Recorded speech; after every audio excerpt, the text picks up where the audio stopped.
фигураның толық бетінің ауданы тап дейді. Егер әрқайсысы бірлік кубтан құралған болса. Сонда мен бұл жердегі сендерге айтайын деп отқан логикам жаңа бір неде талдадық қой. Үстінен қарағанда, астынан қарағанда, оң жақтан қарағанда, сол жақтан қарағанда деген логиканы қолданамыз. Енді бірінші, алдынан қараған кезде бізде неше шаршы бар? Мынау 1, 2, 3, 4, 5, 6, 7, 8, 9.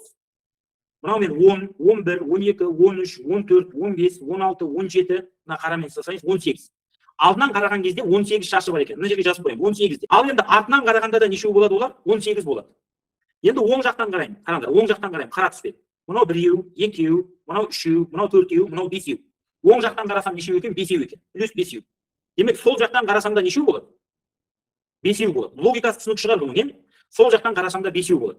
Енді мен төбеден қарайын деп жатыр. Көрдіңдер ме? Төбеден. Тек төбеден қараймыз көкпен. Мынау 1, мына жерде 2, мынау 3, мынау 4, мынау 5, 6, 7, 8, 9, 10, 11, 12, 13, 14, 15, 16, 17, 18. Төбеден қарасам 18 екен. Демек, астынан қарасам да нешеу болады? Астынан қарасам да 18 болады. Сонда осының барлығын қосамын. Демек, бұның толық бетінің ауданы нешеге тең екен? 82-ге тең екен.